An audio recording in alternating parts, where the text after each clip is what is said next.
Hey guys, welcome back to my channel. I'm Tommy Zamp. I play guitar and get the let out, and we are at the Poulos Center in York, Pennsylvania. And I wanted to take this opportunity because I have right here, courtesy of Paul Hammond, a 1960 Gibson Les Paul Jr. And I wanted to kind of do a shootout, a little comparison to a more newer, modern Les Paul P90 style guitar, which is my 2019 Les Paul Special TV Yellow, that glorious one laying right there on the counter. And I wanted to kind of showcase the differences and talk about this very debatable, are vintage guitars better than the modern guitars conversation. I mean, I've met cats on both sides of the alley. Some say that vintage guitars, like this one, are where it's at. They feel better, they sound better, they have vibe. The newer ones are stale.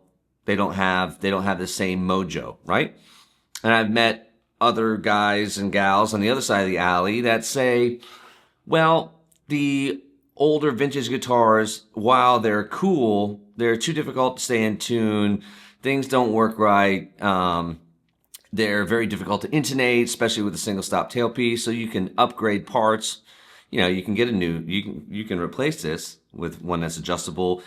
But then, you know, you don't want to do that to a vintage guitar. Anyway, so I mean, there's both sides of the spectrum here. That people are constantly talking one way or the other. But like, is one really better than the other? So I wanted to take the opportunity today. I'm going to play this into my Lion 68, going right into Luna through the Volt I have sitting right here. And I'm going to do the same thing with my Les Paul Special. So I wanted to talk a little bit about this. This is all original except for the tuning. Yeah, these are Grovers. These are not original.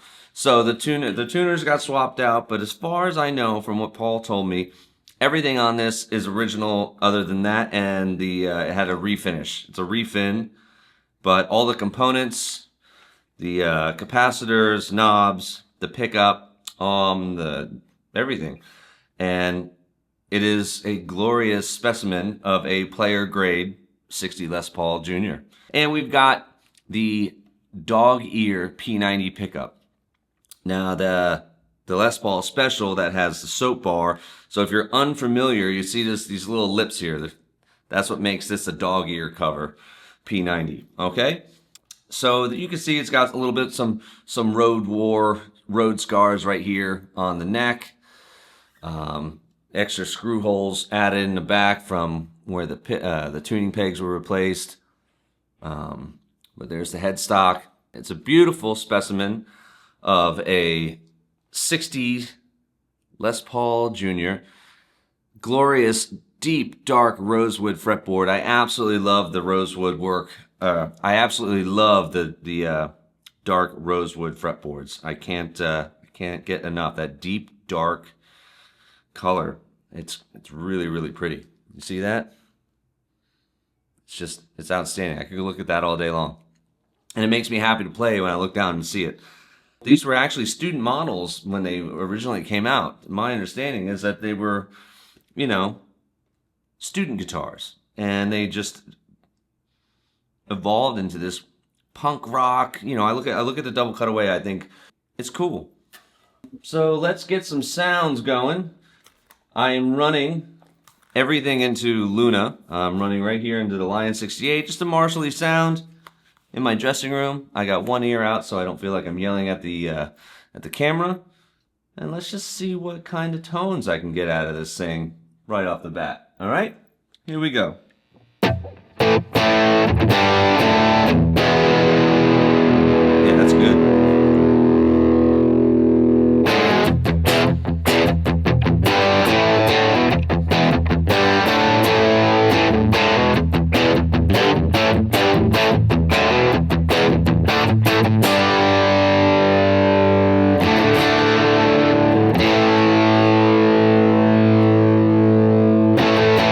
So it's definitely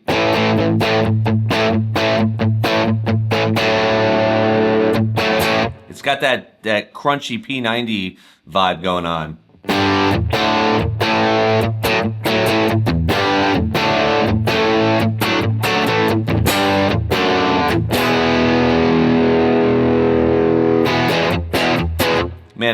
This plays great. This is a lot of fun to play, but listen to that. And now listen to that P90 clean up. So depending on your dynamics, which I talked about in other videos, you can really get good sounds out of just how you strike the chord. I'm not touching any of the settings on the amp, you know? It's how I'm attacking it. And it's all full blown, full blast, all on 10, cranked over.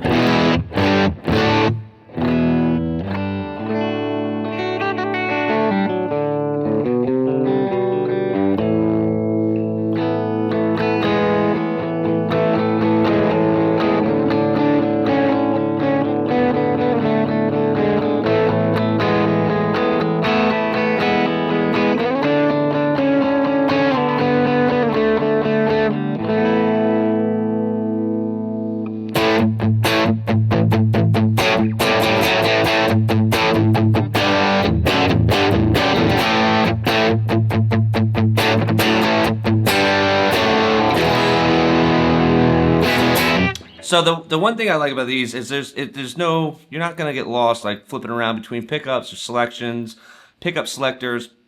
This is it. It's one pickup. It is a rock machine. That's it. Just go nuts.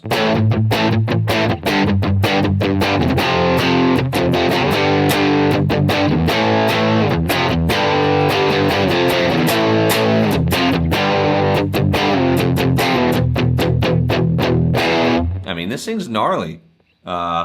Play some classic rock riffs, like.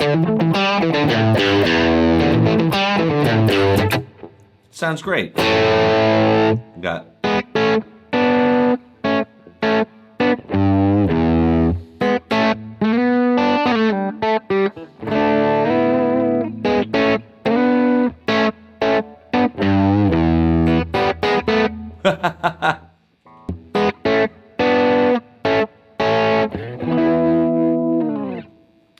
Let's see here. We'll turn the volume down just a little bit and turn the tone down.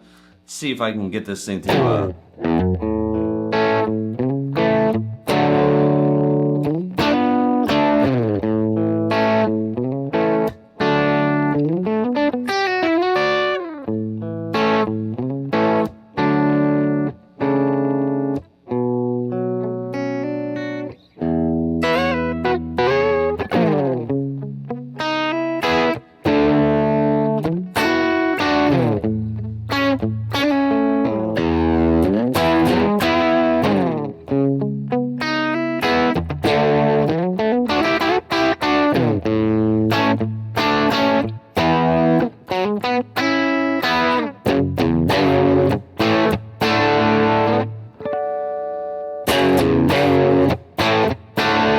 Sorry, I just got a little carried away there. That's a riff I've been working on for a little while, which you might hear in the near future when I finally get around to finishing that record and putting it out. Hey, little, you know, self-promotion plug of my own. So, all right, so that really kind of covers it, man. I mean, this thing, no bells and whistles, just a straightforward rock and roll machine, you know?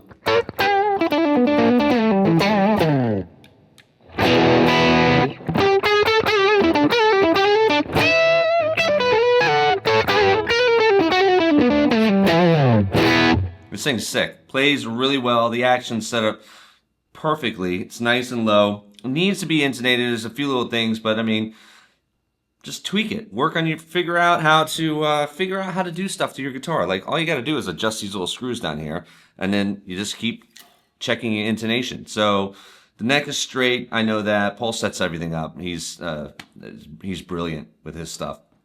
So that's it, man. 1960 Les Paul Jr. P90 pickup. Total rock and roll machine. All right, let's grab the other one. All right, guys, so this is my 2019 Les Paul Special in TV yellow. Another glorious dark rosewood fretboard. I'm a sucker for them. They're great. I love this color, TV yellow. This was actually, they did this for the black and white TV days, so it would show up and not look all whitewashed out. That's how they came up with this, so you can actually see it, like when the Stones were playing on TV. I think there's an old video of, you can see Keith Richards playing these, a bunch of people. Anyway, that's where they came up with the TV yellow. A little history for you. This is exactly the way it came when I got it, brand new, 2019. Orange drop capacitors back here, toggle switch, knobs, pickups, everything is original. I only did one thing where you can do a trick with these P90s to kind of get a little bit of that buzz to cut out. And what you do is you flip the magnets, right? Doesn't change the sound. It sounds exactly the same. It sounds great. But when you're in the middle position and your volume is at the same setting, it cancels out the hum. So it really comes in handy because, like, when I use this guitar for with Get the Lead Out, I only use this guitar on You Shook Me. Oops, excuse me. I only use this guitar on You Shook Me, as well as In My Time of Dying. So this is set up for slide. It's not set up as easy to play as the 1960 Junior behind me, but we're going to get through it. So the one thing I got to point out about the major difference that I've noticed in the modern guitars versus the vintage ones is the lacquer that they're using. So this lives on the road with me in my guitar vault, right? Brand new, hangs out in my guitar vault. But look at this. You see that? That's a stain. This is staining from the neck rests in the actual vault. The black, soft, cushiony fabric that it sits in. And it's coming across right here too. You can see there's a strap that comes across. Turn the volume down. There's a strap that comes across in the vault and keeps it locked in place. And everywhere this guitar touches a strap, it stains the new lacquer. Look at this right here on the horn. Comes right across. Now, does it bother me? Yeah. Like, come on, Gibson. What's that all about? And I know it has to do with the new lacquer that they're using. Whatever combination of chemicals, it is absorbing other fabric colors. So, and here's how I know that. Because my other guitars, like my 2003 Les Paul Classic, no staining. On the 60 Junior, no staining. It's just on the newer guitars. So whatever you're using or whatever Gibson is using, yeah, I mean, it is what it is. It's just something. I mean, I've tried buffing it out. It doesn't come out. It's a part of having a guitar and taking it on tour is understanding that it's not going to be showroom meticulously perfect. And to be honest with you, I don't want all my guitars to be like museum quality. They're supposed to be played. They're supposed to be loved. And, sometimes they get beat up. Little things happen. All the, you can't probably see it here, but a lot of the banging into, there's, from my belt buckle, little things here. I don't know where that came from, but it happened on tour because this is what it does. I bought this to use it, and I use it. I use it a lot. Anyway, so let's get some sounds. I'm gonna stay on the main bridge pickup, just like the Junior, and yeah, cranked open, volume on 10, tone on 10. Let's go.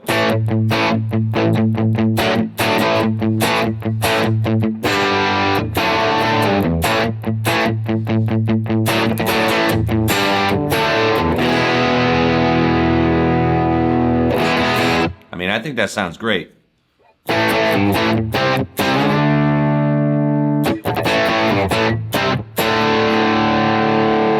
P90 pickups have that chunk, man, but you can also, again, not touching the volume, you can...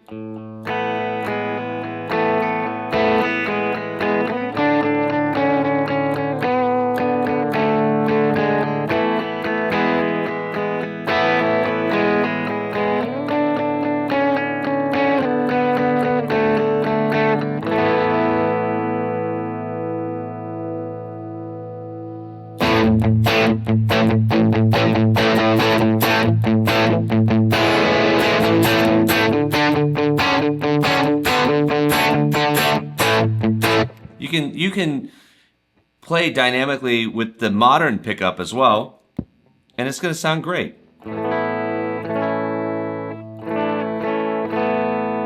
Little add tune.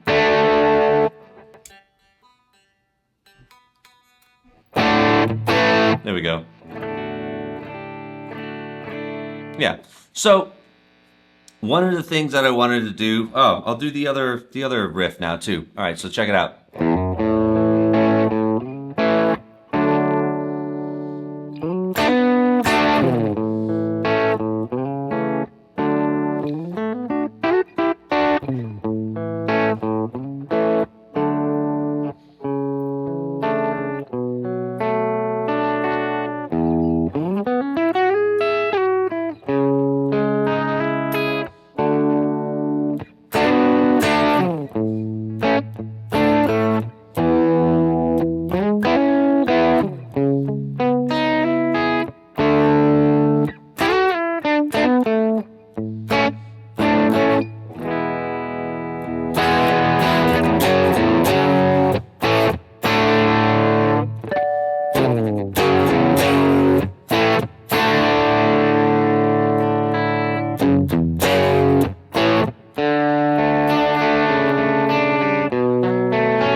Alright, so as you can see, I am not in the dressing room anymore, and courtesy of my SD card filling up, that was it. I ran out of space, but I do believe I kind of got my point across.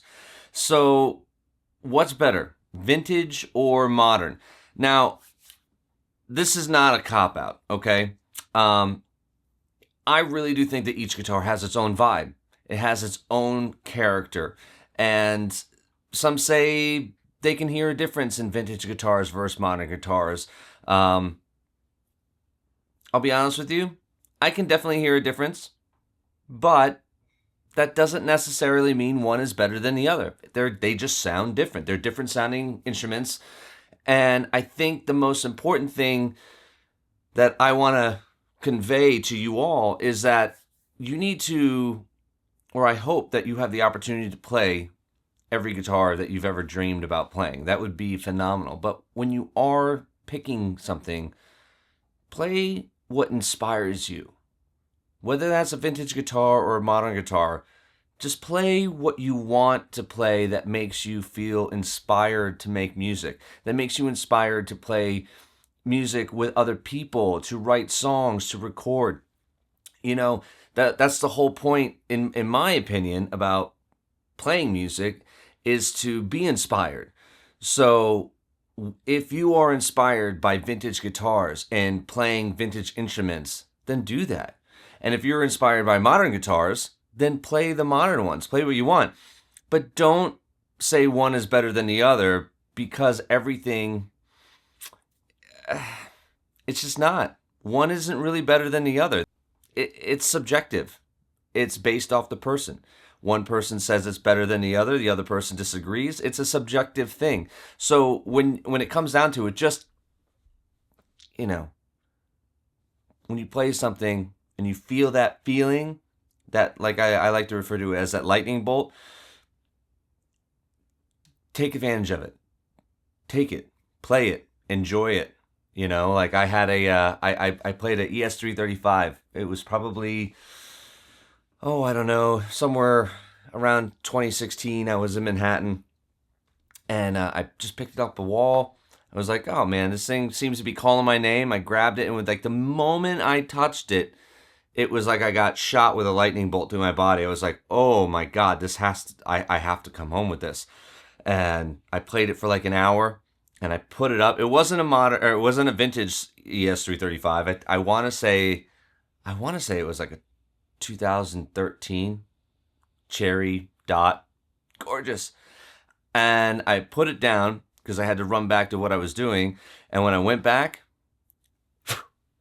it vanished like Kaiser Sose. It was just gone, out the door. I should have put a deposit on it or something, but that guitar was gone. And you know what? It hurt. It stung when I went back. But it wasn't meant to be. It wasn't supposed to be mine. It was supposed to be someone else's, and they're making music with it now. At least that's what I'm telling myself. But anyway, that's where I'm at with the whole vintage guitars versus modern guitars. Vintage guitars are cool. They're very, very cool. They're also sometimes very, very, very expensive. So they're not as readily available. And for that, on that topic, some modern guitars are very expensive as well and not easily obtainable.